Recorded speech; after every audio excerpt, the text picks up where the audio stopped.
যেমন বাংলাদেশে ক্ষমতা আসছে কিভাবে, শেখ হাসিনা বলেছিলেন যে আমি কি কোনো একটা প্রশ্নের পরিপ্রেক্ষিতে, মানে এগুলোই তারা পয়দা করেছিল পরিকল্পিতভাবে, এগুলো ট্র্যাপ পাতে তারা বহুভাবে চেষ্টা করেছে, শতবার একটা ট্র্যাপে পড়ে গেছে আওয়ামী লীগ। শেখ হাসিনা বলেছিলেন যে আমি রাজাকারের নাতিপুতিদের চাকরি দিব, মুক্তিযোদ্ধার নাতিপুতিদের রেখে। উনি তো ঠিকই বলেছেন, ভুলটা বলেছিলেন কোথায়?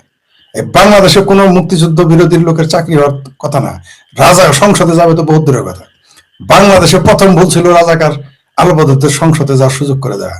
প্রথম কাজটা করেছিল জিয়াউর রহমান, দ্বিতীয় কাজটা করেছিল এরশাদ, তারপর আবার করেছে বিএনপি, তারপর আওয়ামী লীগও নিজে ফাঁদে পড়ে গেছে, মৌলবাদীদের আস্কারা দিয়েছে। তার জন্য তো আজকে খোদ আওয়ামী লীগকে হজর খেতে হয়েছে। তারা কি করলো, একটা ন্যারেটিভ পয়দা করলো। শেখ হাসিনা বলেছেন, এটাকে তারা বললো তুমি কে আমি কে, রাজাকার রাজাকার সব মাঠে নেমে গেল, পুরো ডিপ স্টেট কাজ নেমে গেল। তাদের সাংস্কৃতিক অঙ্গন, তাদের মৌলবী অঙ্গন, সাংবাদিকদের অঙ্গন, এনজিও বাহিনী, গুন্ডা মস্তান, এমনকি টোকাই বাহিনী রাস্তায় নেমে গেল, নেমে পুরো দেশটাকে তছনছ করে দিল। একটা সাজানো গোছানো দেশ বাংলাদেশকে ধ্বংস করে দিল। কারণ কি? কারণ এই দেশে ঢুকতে হবে, এই বাংলাদেশে ঢুকে বাংলাদেশের সম্পদ, বাংলাদেশের ভূমি ব্যবহার করতে হবে। তার জন্য আপনারা দেখেছেন 50 কোটি টাকার জাহাজ ফেরত নিয়ে যেতে হয়েছে। আমার দেশে একটা জাহাজ ঢুকবে, আমাদের দেশের ব্যবসায়ী, আমেরিকার কথা সেটা চলে যেতে হয়েছে সেই তথাকথিত গোলামি চুক্তি। এখন আর কেউ কথা বলে না। যদি ভারতের সাথে চুক্তি করার কারণে আজকে যদি এই জাহাজটা ফেরত যাইতো, দেখতেন বাংলাদেশে মসজিদ তো দূরের কথা, মন্দির সকাইপে উঠতো আন্দোলনে, চিঙ্কু পামেরা লাফালাফি করতো। এখন এখন মুক্তি ভবন থেকে, এখন পল্টন ময়দান থেকে বামপন্থীরা মাঠে নামে নাই, শাহবাগেও আসে নাই, বাইতুল মুকাররম গরম হয় নাই, বাংলাদেশে কোনো মসজিদের মেম্বর গরম হয় নাই। জামাত, বিএনপি, হেফাজত, চামড়ানায় পীর সহ যত পীর মুরিদ আছে, মাযহাবিলা, কেউ কথা বলে নাই। বাংলাদেশের কিন্তু 50 কোটি টাকা লস হয়ে গেল। আমেরিকার গোলামি চুক্তি কারণে জাহাজ ফিরিয়ে নিয়ে গেল, টু শব্দটি কেউ বললো না। কিন্তু এটা ভারত হলেই দেখতেন এতক্ষণ জজবা কাকে বললে খোদা আওয়ামী লীগের মাঠে নেমে যেত 2-4 জন আওয়ামী লীগের। যাক, সেটা অন্য প্রসঙ্গ। এরা ন্যারেটিভ পয়দা করে করে তারা ভারতেও সেই চেষ্টা করেছে। এর আগে তারা গাজিয়াবাদ, দিল্লির আশেপাশে ঘেরাও করেছিল, তার আগে পাঞ্জাবে মারামারি কাটাকাটি, ভারতের বিভিন্ন রাজ্যে বিভিন্ন সময় মাসের পর মাস পর্যন্ত আন্দোলন করেছে, ধর্নাতে তারা বসে পড়ত, ব্যর্থ হয়েছিল। মানে বাংলাদেশে যেটা করেছিল এটা বহুবার তার আগেই ভারতের চেষ্টা করা হয়েছিল, পারে নাই, ব্যর্থ হয়েছে। এখন ভারতে কি করলো, যখন ওখানে মমতা ব্যানার্জি ফেল করলো, তারপরে তাদের তো একটা জজবা দরকার, তাদের বিজেপি বিরোধী, ভারত বিরোধী, হিন্দু বিরোধী। আচ্ছা, ভারতে হিন্দুত্ববাদ বিরোধী বলতে খুব মজা পায়। আচ্ছা, বাংলাদেশে যারা বলে হিন্দুত্ববাদের ধ্বংস চাই, হিন্দুরা বলে, বামপন্থী সিংহরা, আচ্ছা শাহবাগে তো সেই বামপন্থীরা বলে না আমরা ইসলামিত্ববাদের ধ্বংস চাই, বলে না তো? জানা এটা বলার সাথে সাথে ঘেটি ধরে এদের বঙ্গোপসাগর বাড়াই দিবে, বলবো হিন্দুত্ববাদের বিরুদ্ধে গালাগালি দেয় সারাদিন। ইসলামিত্ববাদ মৌলবাদ না, ওটার বিরুদ্ধে থেকে গালাগালি দেয় না, এই মূরত্ব কারো কোলায় না। যাই হোক, তো এরা কি করলো, যখন বিজেপি যখন পাশ করলো, তৃণমূল ফেল করলো পশ্চিমবঙ্গে, তখন আর উন্মাদ হয়ে গেল, একটা কিছু তো করতে হবে। বামপন্থীরা হৃদয়ে বিরাট আঘাত পেয়েছে। আপনি মনে করেছেন পশ্চিমবঙ্গে বিজেপি আসাতে শুধু তৃণমূল কষ্ট পেয়েছে? ভারতের বামপন্থীদের হৃদয় চৌচির হয়ে গেয়া, চুরচুর হয়ে গেয়া, টুট গেয়া, তাদের হৃদয় ভেঙে গেছে। তার জন্য আম আদমি পার্টি এই যে বিজেপি বিরোধী জোট, হিন্দু বিরোধী জোট, ভারত বিরোধী জোট, কিছু কিছু ক্ষেত্রে, কিছু কিছু নয়, সরাসরি বলেছে ভারতকে তারা 7 টুকরা হইতে দিলে তার কোনো আপত্তি নাই। এই ককরোচ পার্টির লোকজন লাইভে টিভির সামনে এগুলো বলতেছে। বাংলাদেশে কেউ যদি বাংলাদেশ 7 টুকরা চাই, দেশ থাকতে পারবে? ওই লোক টিকে থাকতে পারবে? তখন জেল হইতো না? ভারত এটা বলেছে। এই টুকরো গ্যাংয়েরা, এই উমর খালিদের লোকেরা, এই সার্জিল ইমামের গ্যাংয়েরা, এই জেএনইউ এর গ্যাংয়েরা, এই যাদবপুরের গ্যাংয়েরা, এরা এখানে সব যোগ দিয়েছে।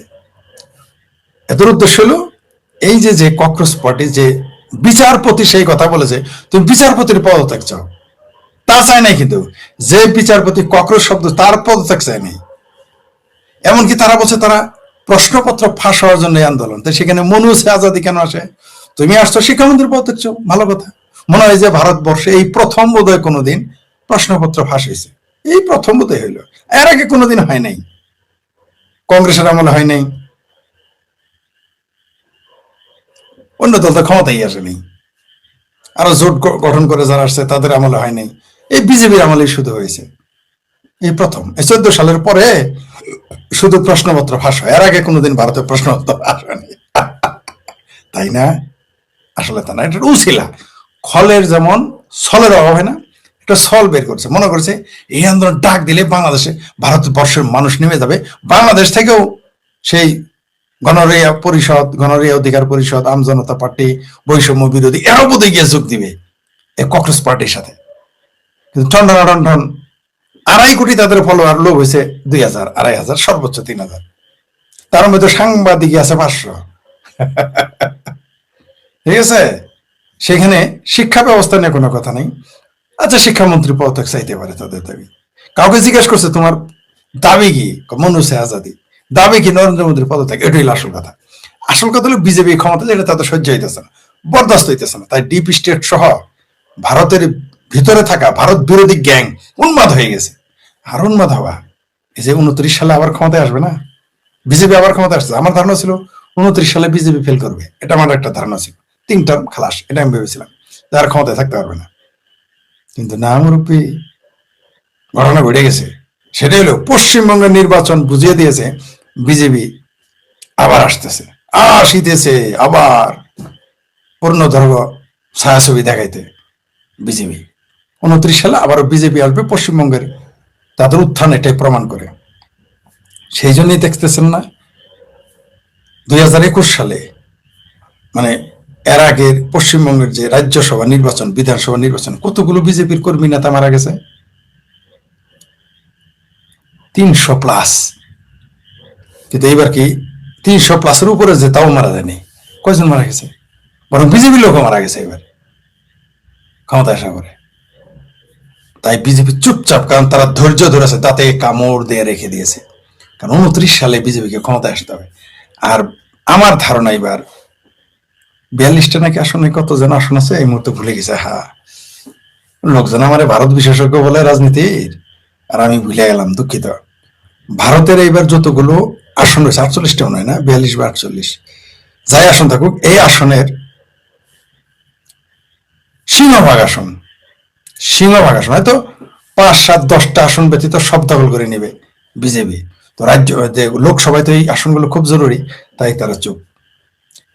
এইবার কিন্তু এইবার যে আসন পেয়েছে, আগামীতে তাদের জোট লাগবে না, আগামীতে বিজেপি ক্ষমতায় যাবে 29 সালে, আমার মনে হয় জোট লাগবে না। আমি চাই না বিজেপি ক্ষমতায় আসুক, কিন্তু তারা এসে যাবে। ঠিক আছে? তো এই 29 সালের এটা ঠেকানোর জন্য তারা, এবং অলরেডি দেখলাম আমাদের ভারতবর্ষের বিখ্যাত নেতা রাজীব গান্ধী বলে ফেলেছেন যে সরকার নাকি জরুরি শাসন প্রতিষ্ঠিত ঘোষণা করবে। উনি কেমনে বুঝলে আগেই? আসলে তা না, আসলে তারা এমন পরিস্থিতি ক্রিয়েট করবে কংগ্রেস, যে বিজেপি সরকার, বর্তমান ভারত সরকার, নরেন্দ্র মোদী, অমিত শাহ সরকার, এরা বাধ্য হবে জরুরি শাসন ঘোষণা করতে। তো জরুরি শাসন ঘোষণা করলে তোমার সমস্যা, আপনার সমস্যা কি গান্ধীজি? আপনার দাদি তো জরুরি শাসন ঘোষণা করেছিল, এমনকি আপনার দাদিরা জরুরি শাসনের ঘোষণার মাধ্যমে ভারতে ধর্মনিরপেক্ষতা যুক্ত করেছিল, মনে আছে তো আপনাদের? অনেকেই ভুলে গেছে, যেমন বাংলাদেশে বাঙ্গুরা বলে যে ভারত থেকে আমদানি করেছে ধর্মনিরপেক্ষতা, কথাটা ভুল। বাংলাদেশ থেকে রপ্তানি হয়েছে ধর্মনিরপেক্ষতা ভারতে। বাংলাদেশের ধর্মনিরপেক্ষতা যুক্ত হয়েছে 72 সালে, আর ভারতে যুক্ত হয়েছে ধর্মনিরপেক্ষতা 76 সালে। বাংলাদেশে যখন হয়েছে তখন গণতান্ত্রিক শাসন, ভারতে যখন ধর্মনিরপেক্ষতা যুক্ত হয়েছে তখন সামরিক শাসন, জরুরি শাসনের মাধ্যমে। ইতিহাস ভুলে যায়, আর জরুরি শাসনে সবকিছু অবৈধ। ভারতের ধর্মনিরপেক্ষতা আইনগতভাবে অবৈধ। আমি বুঝি না ভারতে কেন সেটা চ্যালেঞ্জ করে বসে না। ভারতে এত আইনবিদ, ভারতে কেন চ্যালেঞ্জ করে বসে না যে ভারতের সেকুলারিজম যে যুক্ত আছে সেটা অবৈধ? কারণ জরুরি শাসনে কর, জরুরি শাসনে সবকিছু অবৈধ। আপনি যে কোনো দেশের, কারণ তখন সংবিধান স্থগিত ছিল, সংবিধান স্থগিত আপনি সংবিধানে যোগ করলেন কিভাবে, কোন আইনে? এটা আমার হিসাব, এটা আমি তো আর আইনের ছাত্র না, আমি সাধারণভাবে বললাম। যাই যেটা বলতেছিলাম, তো বাংলাদেশের যে জেনজিদের, গেঞ্জিদের, আমার ভাবির পোলাদের, ঠিক আছে, ভাবির পোলা, আজকে দেখলাম এক ভাবির পোলা নাহিদ নাকি ভাই প্যাট যেভাবে ফুলছে, আমি লিখলাম গিয়ে ওখানে ভাবির পোলা প্যাট কমাও, কালবেলা আরে কি কালের কণ্ঠতে নিউজ দেখলাম ভাবির পোলার প্যাট এইরকম ফুললা, ওই ট্রফি নাকি জামাতের নাকি কি কাগাদের ট্রফি এমপি আছে না, ওই তার সাথে যাইতেছে, প্যাট দেখে মনে হয় যে আমার ভাবির পোলার প্যাট হয়ে গেছে গা, এরকম প্যাট লিখছি যে ভাবির পোলা প্যাট কমাও। তো যেটা বলতেছিলাম, বাংলাদেশের মতোই ভারতে এরকম কিছু করতে চেষ্টা করা হচ্ছে। প্রথমে আমি ভেবেছিলাম প্রথম 6 মাস পর্যন্ত যে না, শুধু বাংলাদেশ সরকার উচ্ছেদেরই আন্তর্জাতিক ষড়যন্ত্র ছিল, কিন্তু না, 6 মাস পরে আমার সন্দেহ হয়েছে যে শেখ হাসিনার উচ্ছেদ শুধু শেখ হাসিনা উচ্ছেদ নয়, ভারতকে অস্থিতিশীল করার জন্য শেখ হাসিনাকে উচ্ছেদ করা হয়েছে। শুধুমাত্র বাংলাদেশের মুক্তিযুদ্ধ বিরোধী শক্তিকে প্রতিষ্ঠিত করা হয় নাই, শুধুমাত্র বাংলাদেশকে গোলামী চুক্তির অধীনে যুক্ত করা হয় নাই, শুধুমাত্র বাংলাদেশ শেখ হাসিনাকে উচ্ছেদ এই জন্য করা হয় নাই যে তারা ওইখানে ঘাঁটি করবে, তারা আমাদের দ্বীপ নিয়ে নিবে, তারা আমাদের বন্দর নিয়ে নিবে, সেন্ট মার্টিন নিয়ে নিবে, শুধু তাই না, এখানে ক্ষান্ত না, তারা পুরো ভারতবর্ষকে অস্থিতিশীল করার জন্য প্ল্যান করে রেখেছে। তার জন্য শেখ হাসিনাকে উচ্ছেদ করা হয়েছে। বিজেপি যদি এবার ক্ষমতায় না আসতো, পশ্চিমবঙ্গ পশ্চিম বাংলাদেশ হয়ে যেত, কোনো সন্দেহ নেই, কোনো সন্দেহ নেই। কিন্তু দুষ্ট লোকেরা বলতেছে, বহু লোকের গালাগালিতে ভারতের হিন্দুরা নাকি একটু জেগেছে। আমি আবার এটাও বলেছিলাম যে পশ্চিমবঙ্গের হিন্দুরা জেগেছে, কিন্তু পশ্চিমবঙ্গের হিন্দুরাই কয়েকজন আবার বিরোধিতা করছে, না ভাই পশ্চিমবঙ্গের হিন্দুরা জাগে নাই, তৃণমূলেরাও ভোট দিয়েছে তৃণমূলের বিরুদ্ধে। কেমনে? যারা ভাগা পেয়েছিল আর যারা পাই নাই তাদের মধ্যে একটা দ্বন্দ্ব ছিল। আর আসলে হিন্দুত্ববাদ জাগার কারণে পশ্চিমবঙ্গে বিজেপি ক্ষমতায় আসে নাই। পশ্চিমবঙ্গে বিজেপি ক্ষমতা আসে তৃণমূলের যারা লুটপাট করতো তাদের বিরুদ্ধে তৃণমূলের কিছু মানুষ ভোট দিয়েছে, মুসলমানরাও নাকি ভোট দেয় নাই বলেছে। তবে আমার ধারণা অল্প কিছু হলেও পশ্চিমবঙ্গে মুসলমান এবার কিছু ভোট দিয়েছে বলে আমি বিশ্বাস করি। আর এটাও বিশ্বাস করি যে তৃণমূলের আভ্যন্তরীণ কোন্দলেও বিজেপির ভোট বেড়েছে। যাই হোক, বিজেপি ক্ষমতায় এসেছে এবং বিপুল ভোটে, কল্পনাতীত। কিন্তু যদি না আসতো তাইলে দিল্লির অবস্থা মসনদ কেঁপে উঠতো এবার। তো তারা বসে নেই, আমি জানতাম এবং আমি বলেছিলাম যে পশ্চিমবঙ্গে বিজেপি বিরোধী শক্তি, ভারত বিরোধী শক্তি পরাজিত হওয়ার পরে তারা বসে থাকবে না, কিন্তু এত দ্রুত তারা আসবে এটা জানতাম না, যে ককরোচ পার্টি বানাই ফেলছে। তা বানাইছে বিদেশে পয়সা তারা ককরোচ পার্টি বানাইছে, ভারতে পয়সা না। মানে বুঝেন বাটপার, এটা বুঝতে পারছেন তো কত বড় বাটপারি, যে ভারতের বাইরে পয়সা ভারতের রাজনৈতিক দল বানায়, এরা বানাবে বা বানাইছে, ককরোচ পার্টি নাম দিয়েছে। কিন্তু মূল বিষয়ে তারা যায় না, তারা শিক্ষা নিয়ে কথা বলে নেই, ছাত্রদের অধিকার নিয়ে কথা বলে নেই। কি বলছে? আসলে নরেন্দ্র মোদীর পতন চায়, অমিত শাহের সরকারের পতন চায়, ভারত সরকারের পতন চায়, এমনকি ভারত ভেঙে ফেলতে চায়, 7 টুকরা করে দেয়। আমি নিজে সেই লাইভটি দেখেছি, সেখানে দাঁড়ায় বলতেছে ককরোচ পার্টির এক ছেলে, সে আবার অ্যাডভোকেট বলতেছে হ্যাঁ ভারত 7 টুকরা হোক আমি চাই, এই প্রকাশ্যে বলছে। এখনো তাকে ভারত সরকার জেলে তুলে নেই। আমি বুঝে উঠতে পারিনি এই লোকটাকে এখনো কেন জেলে তুলো না, কিভাবে সে এখনো গ্রেপ্তারের বাইরে, আমি বুঝতে পারতেছি না। একটা মানুষ বলছে ভারতকে 7 টুকরা করতে চায়, তার আপত্তি নাই, কেউ যদি করে, সে এখনো জেলে ঢুকে নাই ভারতে। আর আমাদেরকে বলা হয়, আমরা যারা ভারতের, সারা দিন আমরা বাংলাদেশে গালি শুনি, আমরা হিন্দুর পক্ষের, আমরা ভারতের পক্ষের, আমরা ভারতের দালাল, রয়ের দালাল, বিজেপির দালাল, নরেন্দ্র মোদীর দালাল, শেখ হাসিনার দোষ, কত গালি। আমাদের নাকি অবিশ্বাস করে আমরা ভারতের জন্য হুমকি হয়ে যেতে পারি, ভিতরে ভিতরে যদি আবার আমরা বাংলাদেশের গোয়েন্দা সংস্থার লোক হয়ে থাকি, এগুলো আমাদের সন্দেহ করে। এটা আমাদের বলেছে কেউ কেউ।